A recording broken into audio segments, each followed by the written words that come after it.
శ్రీ విష్ణుచిత్తకులనందన కల్పవల్లీం శ్రీరంగరాజ హరిచందన యోగ దృశ్యాం సాక్షాక్షమాం కరుణయా కమలామివాన్యాం గోదాం అనన్యశరణశరణం ప్రపజ్యే.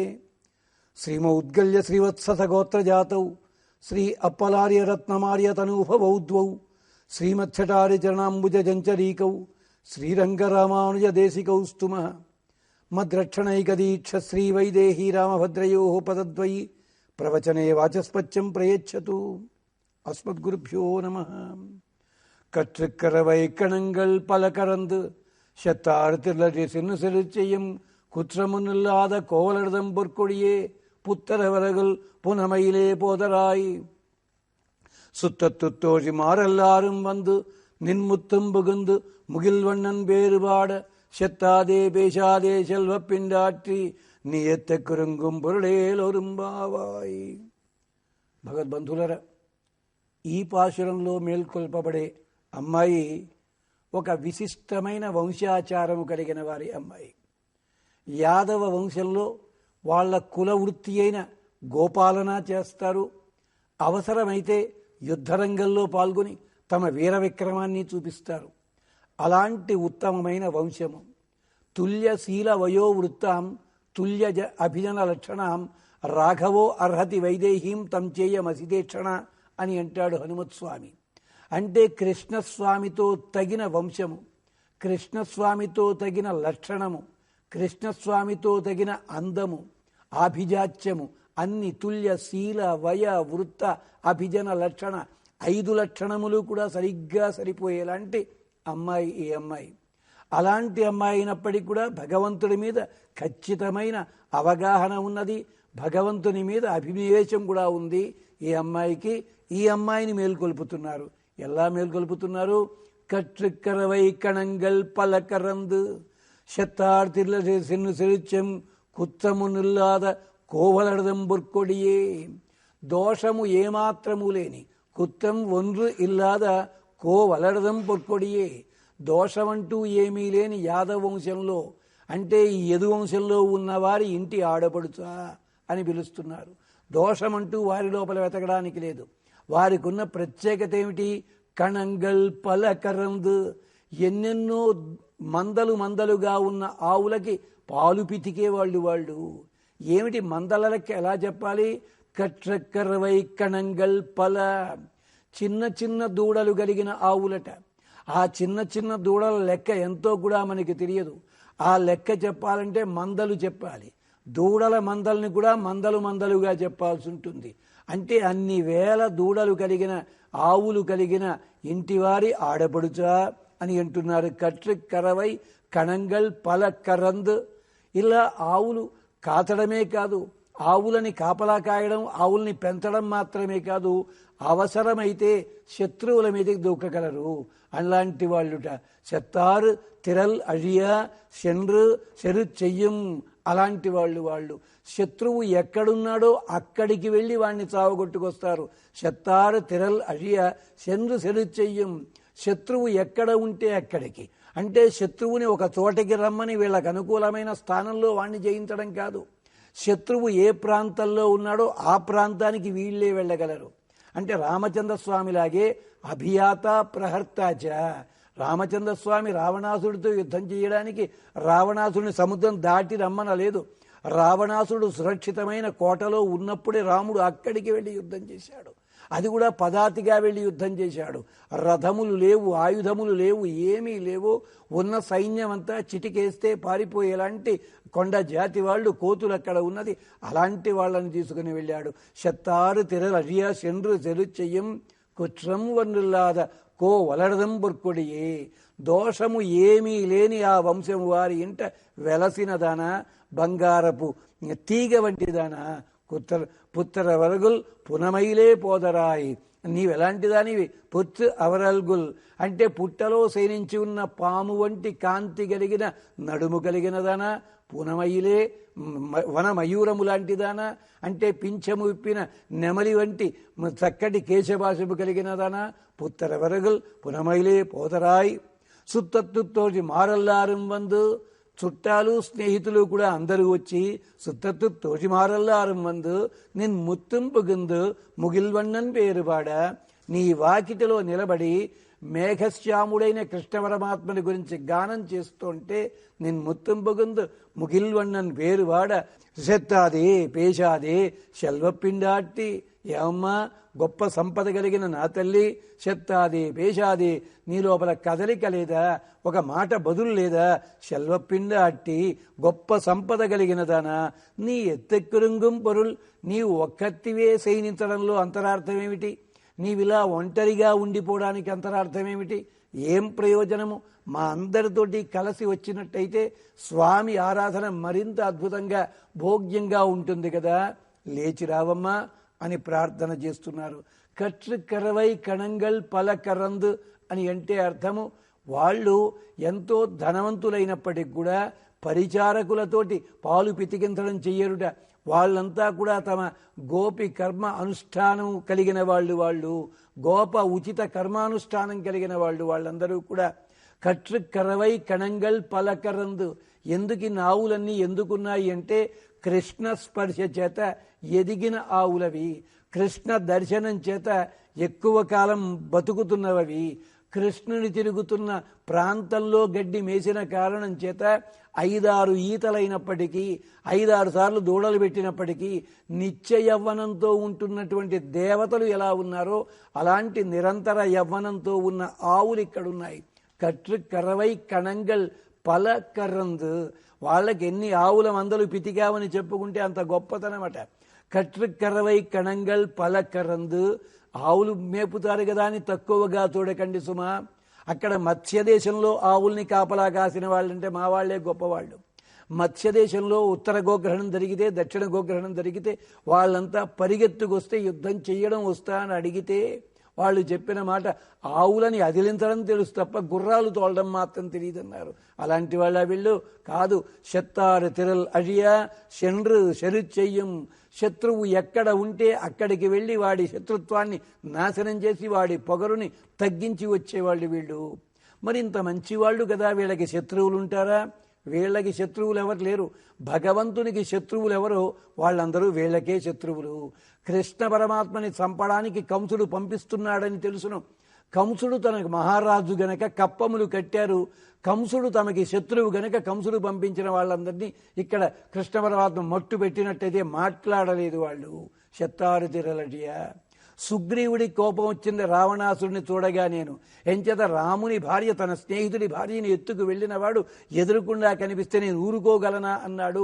సుగ్రీవుడు వెళ్ళి రావణాసుడిని చితగ్గొట్టి తిరిగి వచ్చాడు. అంగదుడికి రాముడికి స్నేహమేమిటి? రాముడికి వ్యతిరేకం గనకనే అక్కడ ఆ మహానుభావుడు కోపం పెట్టుకున్నాడు అంగదుడు. మరి సొంత భరతుడు సొంత అన్నయ్యనే ఎదిరించాడు. ఏం చేత? రాముడికి శత్రువు అనే భావనతో అతడే నాకు శత్రువు అనుకున్నాడు లక్ష్మణస్వామి. అలాగా భగవత్ శత్రువులు ఎవరున్నారో వాళ్ళందరి దగ్గరికి వెళ్ళి వాళ్ళ అహంకారాన్ని తొలగించే మహానుభావుడు. వాళ్ళ గర్వమంతా కూడా కర్వము చేసి వస్తారు వీళ్ళు.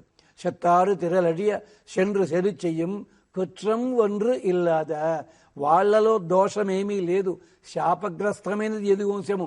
శాపము కూడా వాళ్ళ దోషం వల్ల కాదు, తండ్రి తొందరపడి శాపం ఇచ్చిన కారణం చేత. అందుకని అంచేత మీకు రాజ్యార్హత లేదన్నాడు, కారణం చెప్పకుండాను. ఇగో మీరు నాకు చెప్పిన మాట వినలేదని. అంచేత కుట్రం ఒండ్రు ఇల్లాదా. దోషమంటూ ఏమీ లేనటువంటి కో అలడదం పొర్కొడియే. గో అలర్ అంటే అర్థము గోవులన్నిటికీ అధిపతులు, దిక్కులన్నిటికీ అధిపతులు.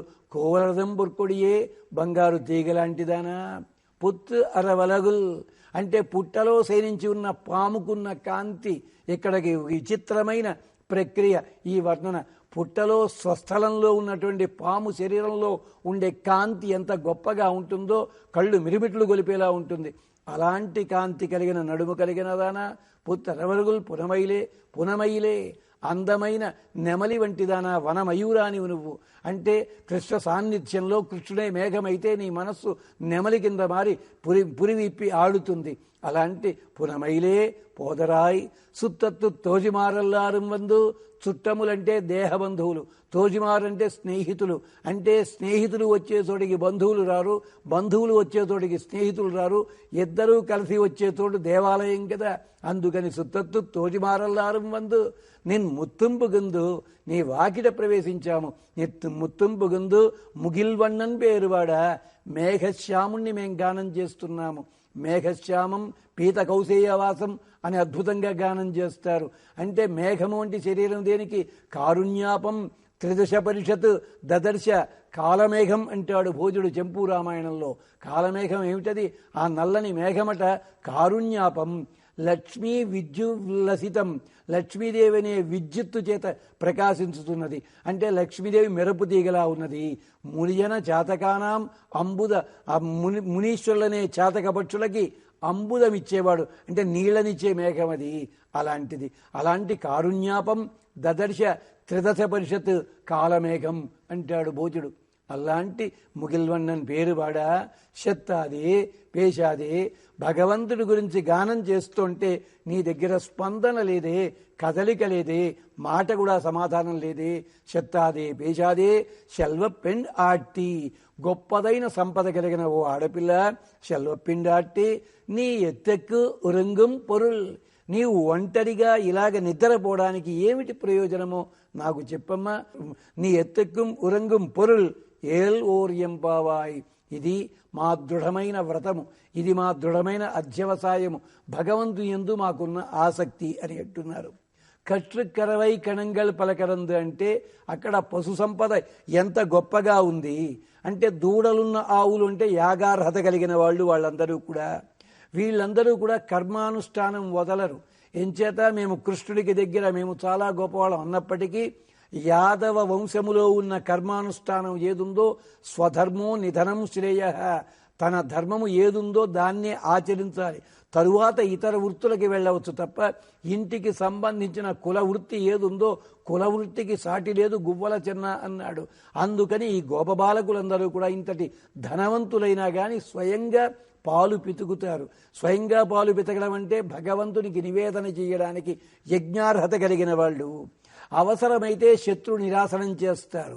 ఇక్కడ పాలు పితుకుతున్నప్పుడు ఎంత సౌమ్యులుగా ఉంటారో అవసరమైతే భగవంతుడికి ఎదురుపడే శత్రువులందరినీ నాశనం చేయడానికి వీళ్ళు పెడతారు. అలాంటి వాళ్ళు. అంతేకాదు పుట్టలో పాము వంటి సౌందర్యము వనమయూరము అంటే పూర్వాచార్య సంపదనంతా కూడా జ్ఞాపకం చేస్తున్నారు ఇక్కడ. బంగారు తీగ పొర్కొడియే. బంగారు తీగ ఎంత గొప్పగా ఎన్ని మెరుగలు తిరిగినా కూడా అందము కలిగినట్టుగా భగవత్ సంబంధము కలిగి ఉన్నట్టయితే పొర్కొడియే పునమైలే వనమయూరము అంటే భగవత్ సంబంధము చేత పురిప్పి ఆడేలాంటి నెమలి వంటిది. నెమలిని చెప్పడంలో అంతరార్థం ఏమిటి? కృష్ణుడు నెమలి పింఛం ధరిస్తాడు తాను బ్రహ్మచారిని చెప్పడానికి. ఎలాగ 16,000 మంది భార్యలు 8 భార్యలు వీళ్ళంతా ఉండగా బ్రహ్మచారి ఎలాగా? ఇక్కడే ఉంది రహస్యము. మగ నెమలి నాట్యం చేస్తుంటే దాని కంటి వెంట నీరు వస్తుంది. ఆడనెమలి వెళ్ళి ఆ నీటిని తాగుతుంది, గర్భం ధరిస్తుంది. అంటే స్పర్శ లేకుండా, మైథునము లేకుండా, శరీరము యొక్క స్పర్శ లేకుండా సంతానము కలగలిగేది ఒక్క మయూరం మాత్రమే, నెమలి మాత్రమే. తాను కూడా అలాంటి అస్ఖలిత బ్రహ్మచారిని అని చెప్పుకోవడానికనే స్వామి నెమలి పింఛం ధరించి ఉంటాడు. పుత్రవరులు పునమైలే పోదరాయ్ సుత్తత్తు తోజిమారల్లారం వందు నిన్ ముత్తంబుగుందు ముగిల్వన్నన్ పేరు పాడ. మాట్లాడకుండా ఉన్నావు, ఎందుకు ఒంటరిగా ఉన్నావు? ఇక్కడ కూడా ఆచార్యపరంగా చెప్పేటప్పుడు ఆచార్యులు అంతే చిన్న చిన్న వాళ్ళని కూడా తన దగ్గరికి చేర్చుకుని తనంతట వాళ్ళని తాను నిత్య యవ్వనుడు ఎంజదయువాసువాస పరివీత ఆగాత్ సౌశ్రయన్ భవతి జాయమాన. ఆయన ఎప్పుడు కూడా నిరంతరము యువకుడే. భగవంతుడు ఎప్పుడూ యువకుడేట. ఎంచేత ఆయన చాలా ఆనందంగా ఉంటాడు భగవదనుభవం చేత. అలాంటి శాస్త్ర విషయాలు బోధించేవాడు. కరవై కణంగల్ పలకరందు శత్తారు తిరులడ్య. శత్రువులు ఎవరు అంటే వితండవాదులు, కుహనావాదులు, నాస్తికవాదులు అన్న చోటకి వెళ్ళి వాళ్ళందరినీ కూడా జయించి వస్తాడు, పాపాలు తొలగిస్తాడు. కోవలర్ అంటే శాస్త్రములని చదివినవాడు. గో అంటే వాక్కు ప్రణవము. ఏకపది ద్విపది చతుష్పది అష్టాపది నవపది బభూవుషి సహస్రాక్షర పరమే వ్యోమన్ అంటుంది వేదము. మొట్టమొదట ఓం అనే ఒకటే ఉన్నది, అది కాస్త తర్వాత 2 వ్యాకృతులుగా మారింది, 4 వేదములయ్యింది, వేదాంగములయ్యింది, 14 శాస్త్రములయ్యింది, ఇలాగే ఎన్నెన్నో శాస్త్రాలుగా మారింది. ఇవన్నీ ధరించిన వాడే ఆచార్యుడు. కోవలర్ బంగారు తీగ, ఆచార్యుడు కూడా బంగారు తీగ వంటి వాడే. అందము. పాము దేనికి సంకేతము? శేషత్వమునకు సంకేతము. వనమయూరము అనుభవానికి సంకేతము. ఇవన్నీ కలిగిన వాడు కూడా ఆచార్యుడే. నెమలి విచిత్ర వాక్య విన్యాసము. ఆచార్యుణ్ణి చూస్తే మామూలుగానే ఉంటాడు, నెమలిని చూస్తే ఏముంది అనిపిస్తుంది. ఒక్కసారి పురి ఇప్పితే సృష్టి అంతా కనిపిస్తుంది. ఆచార్యుడు కూడా ఒక్కసారి వాక్కు చెప్పినట్టయితే ఆ సకల ప్రపంచము కూడా చిత్ర విచిత్రమైన పద్ధతిలో ఆవిష్కరించబడుతుంది. ఇది ఆండాళ్ళమ్మవారు ఈ పాసురంలో మనకిచ్చిన సందేశం. వీటిని జ్ఞాపకం చేసుకుంటూ మరో పాసురంలో గడుగు పెడదాం.